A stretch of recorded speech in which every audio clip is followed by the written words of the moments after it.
어린이 주일인데요. 애들이 다 커버리고 또 손자도 없고 그러니까 어린이에 대한 그런 마음들이 또 예전 같지 않습니다. 좀 멀리 떨어져 있듯한 느낌이 있는데 여러분들은 어떠신지 모르겠습니다. 그래서 오늘 우리 어린이 찬송가에 있는 우리 찬송을 한번 같이 부르면서 우리 어린이들 좀 더 가깝게 생각하고 또 축복했으면 좋겠습니다. 예수님의 마음은 고요한 연못인데 우리 주일학교 다니면서 또 불렀던 분들 생각하면서 같이 부르시고요. 또 처음 보시는 분들은 금방 따라할 수 있습니다. 찬송가는 한번 같이 한번 1절에서 3절까지 예수님의 마음 한번 같이 찬송하겠습니다.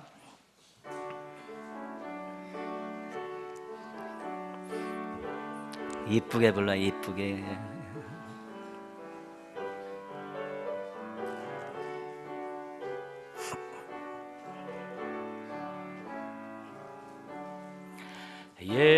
예수님의 마음은 고요한 연못, 달밤에 멀어지는 연꽃잎처럼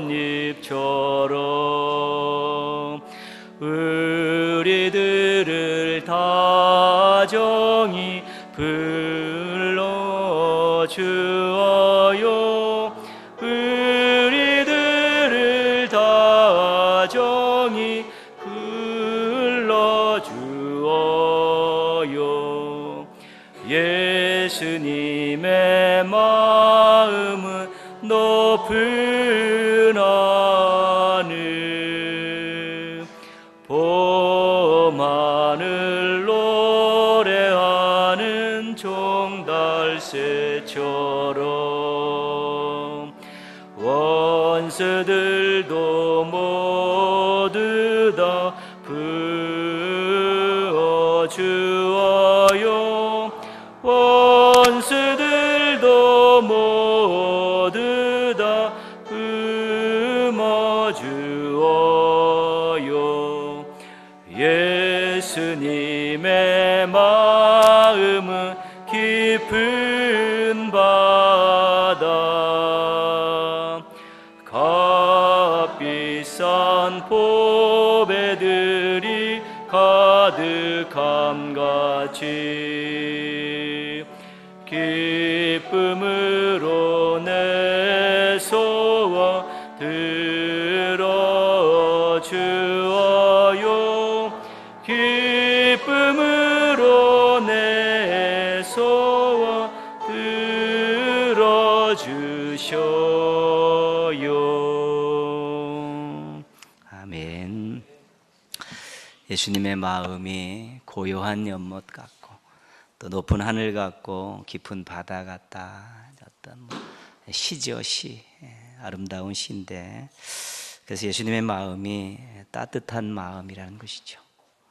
용서하는 마음이고 주고 싶은 마음이라는 것입니다.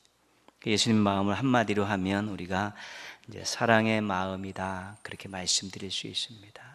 예수님의 마음 속에는 늘 사람들이 있었습니다.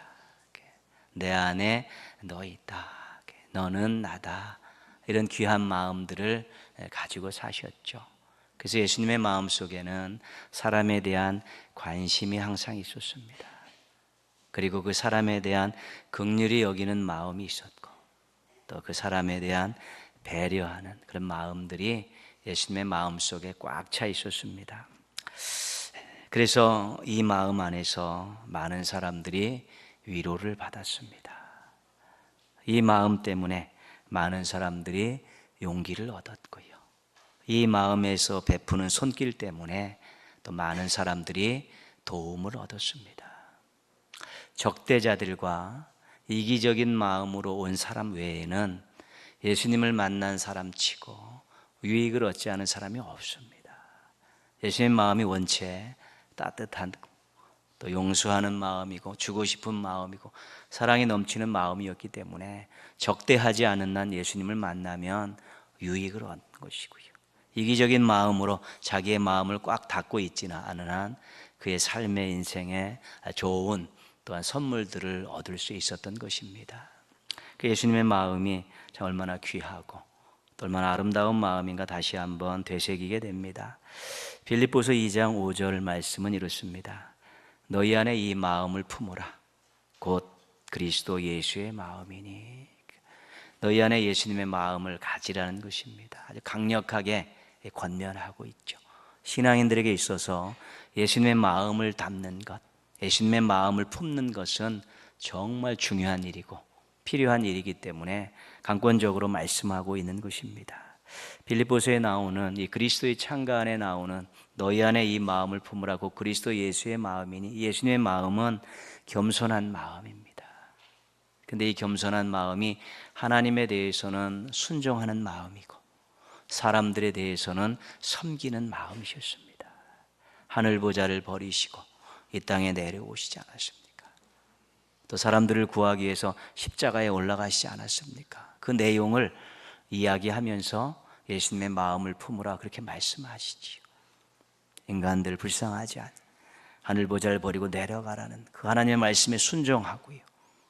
또 십자가에 올라가 죽으심을 통해 많은 사람들이 구원을 받을 수 있다는 것을 알기 때문에 그 고통과 두려움과 힘듦을 다 감내하시면서 십자가에 오르셨던 것입니다. 순종과 겸손이었지요.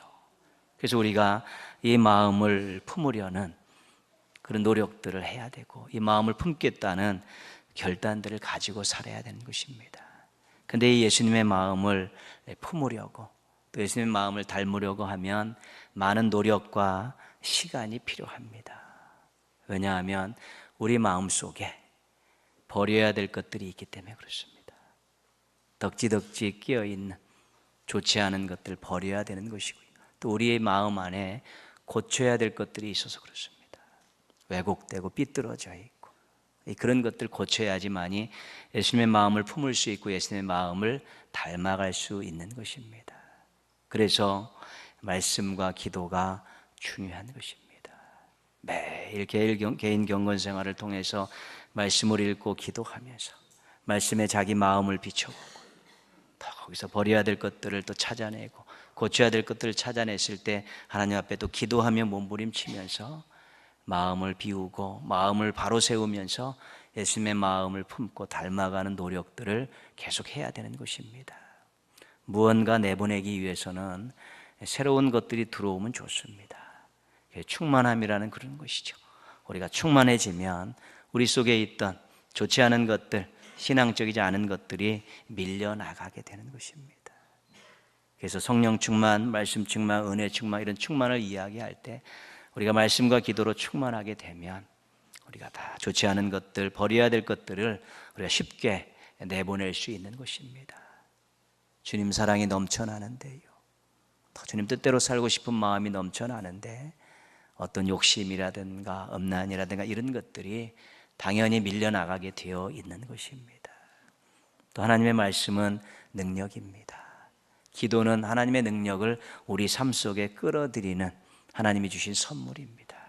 그래서 고쳐야 될 것들, 해결해야 될 것들을 우리가 말씀을 붙들고 기도할 때 하나님께서 만져주심을 통해서 깨달음을 주셔서 바른 마음이 되게 하시고 넓은 빈 마음을 만들어 주실 때 우리가 또 예수님의 마음을 닮아갈 수 있게 되는 것입니다. 예수님을 만났던 많은 사람들은 위로와 용기와 소망을 얻었습니다. 예수님의 그 마음 때문에 그 마음을 가지고 행한 행동들 때문에 사람들이 위로와 용기와 소망을 얻은 것입니다. 그래서 우리가 예수님의 마음을 조금씩 닮아가고 예수님의 마음을 조금씩 품어가는 이런 과정 속에서 우리의 주변의 사람들이 위로를 받고 용기를 얻고 또한 소망을 가질 수 있는 일들을 얼마든지 경험할 수 있게 되는 것입니다. 우리는 사람들을 마음에 상처를 주는 사람들이 아니라 치유하는 사람들입니다. 사람들의 마음에 어둠을 깔아주는 사람들이 아니라 빛을 비춰주는 사람들입니다. 또 사람들이 정말 힘들고 슬픈 마음을 가지고 있을 때 거기에 소망을 주고 또한 기쁨의 마음을 전하는 것이 우리 신앙인들이 해야 될 일이라고 생각한다면 우리가 제일 먼저 예수님의 마음을 품으면 또 예수님의 마음을 닮아가려고 노력하다 보면 그러한 일들을 삶의 주변에서 열매로 거둘 수 있게 되는 것입니다. 시간과 노력들이, 땀들이 투자된다 할지라도 여러분들 거기에 조금 아끼지 않고 투자하셔서 예수님의 그런 마음들을 작은 마음이라도 또 부분이라도 잘 담고 품으셔서 여러분의 주변에 있는 사람들에게 위로와 용기와 소망을 주는 우리 행복하고 멋지고 아름다운 신앙인들 되시기를 주님의 이름으로 축복합니다. 아멘. 예수님의 우리가 행적을 복음서를 통해 살펴보면 예수님이 조금 더 두드러지게 특이한 점들이 몇 가지가 있습니다. 이것 때문에 사람들에게 도움을 주었고 이것 때문에 또 사람들에게 핍박을 받기도 했습니다. 그 중에 한 가지가 시각입니다. 시각. 남다른 시각. 사건을 바라보고 사람들을 바라보는 시각이 기존의 사람들과 많이 달랐습니다. 그것 때문에 어떤 사람은 혜택을 보고 그것 때문에 어떤 사람들하고는 논쟁을 할 수밖에 없는, 때로는 핍박을 받을 수밖에 없는 그런 일이 생겨났습니다. 예수님이 하신 논쟁 가운데 안식일 논쟁이 굉장히 많습니다. 바리새인 사두개인들과 안식일 논쟁을 굉장히 많이 하셨지요. 오늘 말씀 앞에 마가복음 2장에 보면 제자들이 안식일 날 밀밭 사이를 이렇게 지나가게 됩니다. 밀밭 사이로 지나가다가 이제 좀 굶었으니까 따서 비벼가지고 먹었습니다. 그랬더니 그것을 보고 바리새인들이 안식일을 범했다고 맹공을 퍼붓습니다. 너희 제자들이 어떻게 죄를 짓고 다른 사람들을 선도할 수 있느냐라고 예수님을 막 몰아붙이는 것이지요. 바리새인들은 율법주의자들입니다. 그래서 그들이 사람을 보고 사건을 볼 때 이것이 율법에 어긋나느냐 안 어긋느냐 이거의 중심입니다. 율법을 범했느냐 안 범했느냐가 그들이 가지고 있는 획일화된 시각입니다. 그래서 어떤 사람이 율법을 범했으면 그 사람을 죄인 취급하고 정죄하면서 아주 곤란하게 만드는 것이 그들이 했던 일들이지요. 그래서 율법을 가지고 안식일을 범하느냐 안 범하느냐라는 그런 시각을 가지고 제자들을 보니까 제자들이 안식일을 범한 것입니다. 죄인입니다. 그러니까 예수님께 막 맹공을 퍼붓고 있는 것이지요. 신명기 23장 25절에 보면 이웃의 밭에 들어갔을 때 해야 될 일들 또한 금해야 될 일들을 이렇게 법으로 정해 놓았습니다. 이웃의 밭에 들어가서 그 곡식을 손으로 따서 먹을 수 있습니다. 그런데 낫을 대지 말라고 하십니다. 낫을 대는 것은 도둑질이라는 것입니다. 하나님께서는 사람들의 일용할 양식, 생존권에 대해서는 굉장히 관대하셨습니다. 추수를 하는 주인들에게 너희들 곡식을 추수하다가 일정 부분 한 모퉁이는 추수하지 말고 남겨둬라. 그리고 바닥에 떨어진 이삭도 줍지 마라. 포도를 거둘 때 포도원의 한 모퉁이의 포도는 따지 마라. 그리고 떨어진 포도 알들은 줍지 마라. 그것은 일용할 양식이 필요한 고아와 과부와 나그네들 가난한 사람들이 자신들의 일용할 양식으로 생존을 얻기 위해서 유지하기 위해서 필요해서 그들에게 몫으로 뛰어노라는 것입니다. 그런 것이죠. 어떤 사람이 가서 비벼가지고 먹었을 때 그것들을 하나님께서 용납하라는 것입니다. 생존을 위해서 먹는 것이기 때문에 용납하라는 것이죠. 너희들 정말 배가 고파갖고 무언가를 먹어야 될 때 남이 밭에 가서 손으로는 먹어라. 그러나 낫질은 하지 마라. 그것은 아니다. 그렇게 말씀하시는 것입니다. 예수님께서 이렇게 자신들을 맹공하는 그 바리새인들을 향해서 말씀하시지요. 다윗이 성전에 가서 제사장들만 먹을 수 있는 그 진설병을 배고프고 굶주린 병사들에게 먹게 하지 않았느냐. 그때 제사장들이 그 병사들이 며칠 굶고 힘들어했을 때 이 떡을 먹어야겠다고 했을 때 제사장들이 그 거룩한 떡을 그들에게 주었다. 그렇게 말씀하시면서 안식일이 사람을 위하여 있는 것이 아니요 사람이 안식일을 위하여 있는 것이니라. 안식일이 사람을 위해서 있는 것이 아니라 그 말씀을 하시면서 예수님께서 제자들을 옹호하시고 보호하셨습니다. 예수님이 갖고 있던 시각은 사람 우호적인 시각이었습니다. 물론 하나님 영광, 하나님 중심, 하나님 뜻 우선은 당연한 것이고요. 이 땅의 삶의 자리에서 일어나는 많은 일들을 바라볼 때 예수님은 사람 우호적인 시각을 가지고 있었습니다. 이 일이 저 사람에게 유익이 되느냐, 혹시 누구에게 피해가 되지 않느냐, 저 사람이 저렇게 한 일은 이유가 있을 것이다 라는 늘 그런 시각으로 사람들을 바라보고 계셨습니다. 그래서 그 마음도 율법 해석도 행동도 다 그렇게 사람 우호적인 시각을 가지고 사셨기 때문에 예수님이 가는 곳마다 사람들은 유익을 얻을 수밖에 없었던 것입니다. 오늘 말씀은 어린이에 대한 이야기입니다. 오늘 13절 말씀 보시면요, 사람들이 예수께서 만져주심을 바라고 어린아이들을 데리고 오매. 사람들이라고 한 표현이 되어 있지만 누구겠습니까? 부모들 아닙니까? 부모들이 자기 자녀들을 예수님께 한번 데리고 와서 또 말씀도 듣고 또 기도도 받고 그러려고 데리고 온 것입니다. 자녀를 사랑하는 그 부모들이 그렇게 자녀들을 예수님 앞으로 데리고 나온 것이지요. 뭐 남들은 또 보면서 왜 이렇게 극성 많냐고 이야기할 수도 있을 것입니다. 그러나 이런 극성은 필요한 극성입니다. 더 좋게 말하면 거룩한 극성입니다.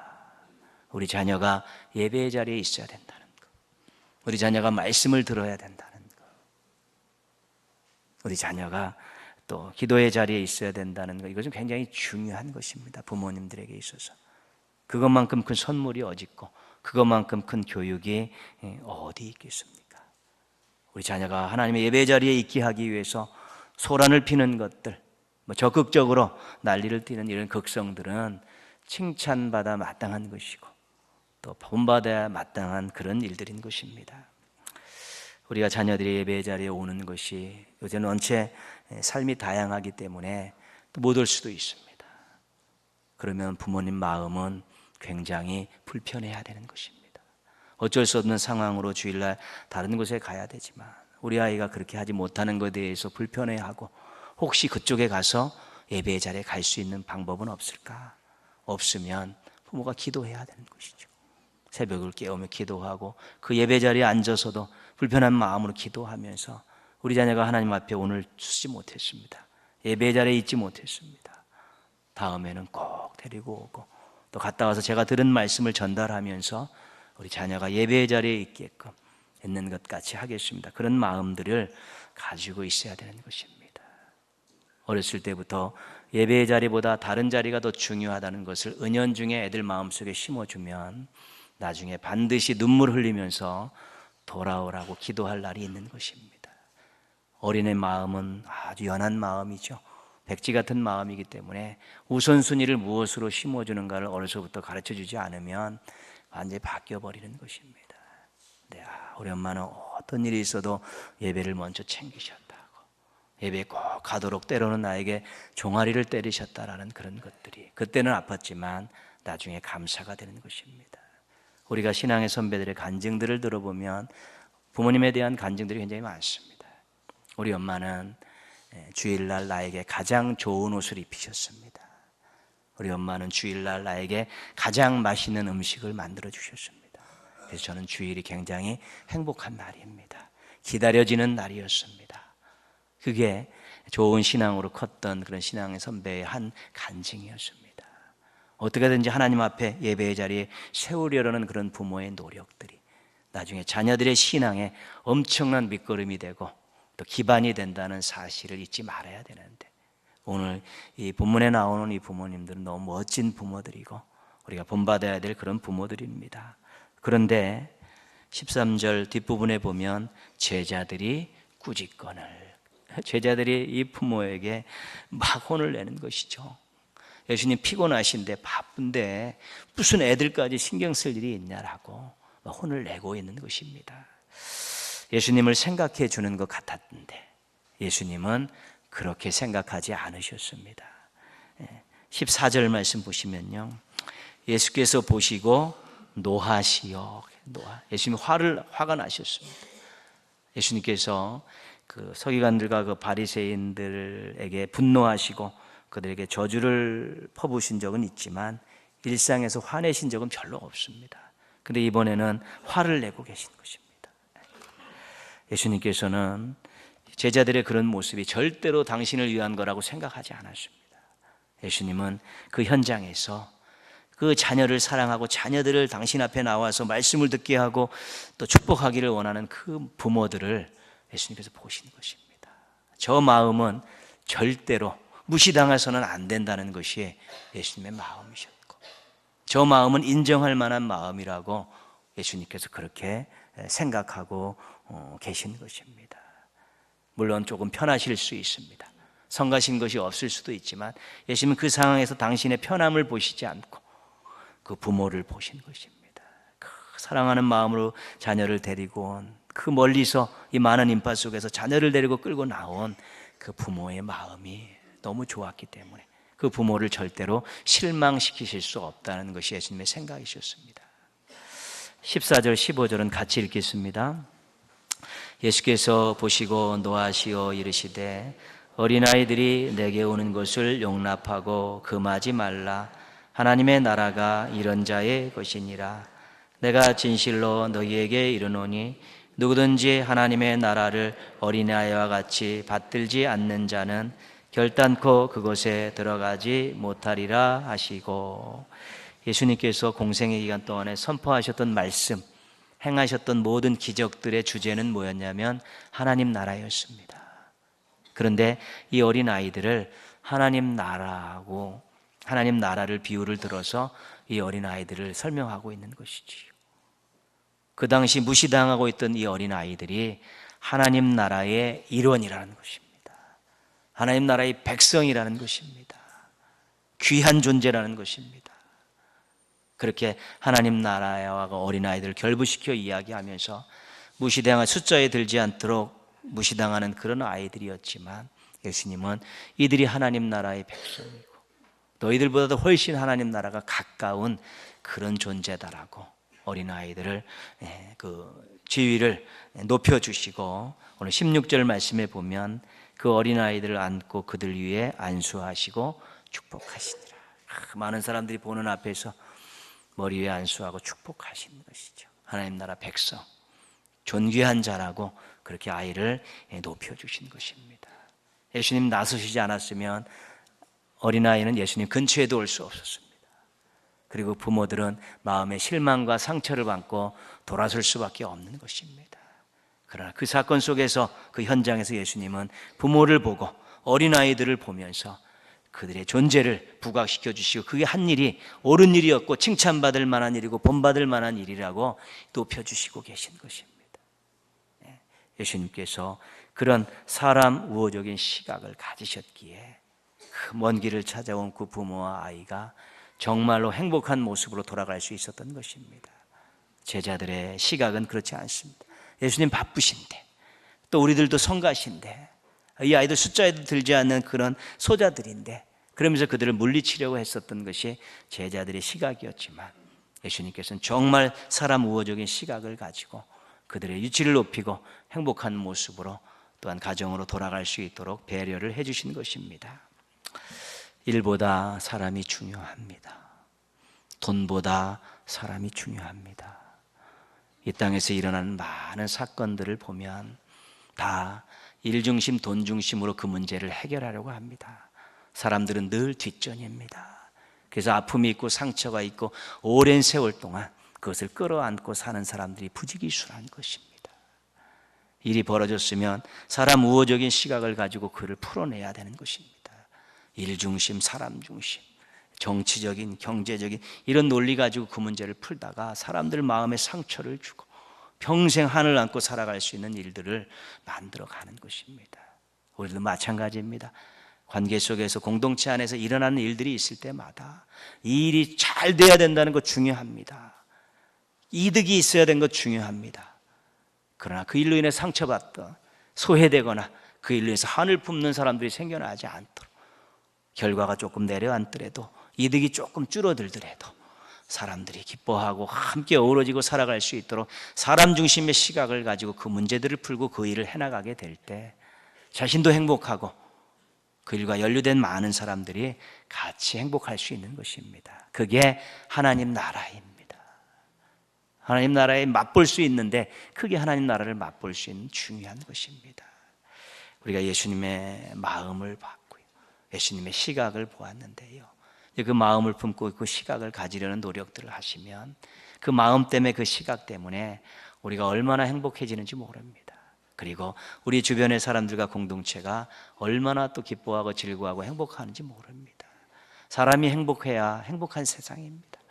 아무리 경제적으로 부흥을 이루고요, 아무리 모든 제도가 잘 갖춰져도 사람이 우울하고 사람이 슬픈데 무슨 그것이 성숙한 사회고 그게 무슨 행복한, 사람이 행복해야 합니다. 서로 행복해야 되는 것이고요, 서로 바라보기만 해도 웃음이 나와야 진짜 행복한 사회가 될 수 있는 것인데, 그것이 우리가 지향하는 하나님 나라의 작은 모습 아니겠습니까? 우리의 마음을 잘 한번 돌아보십시다.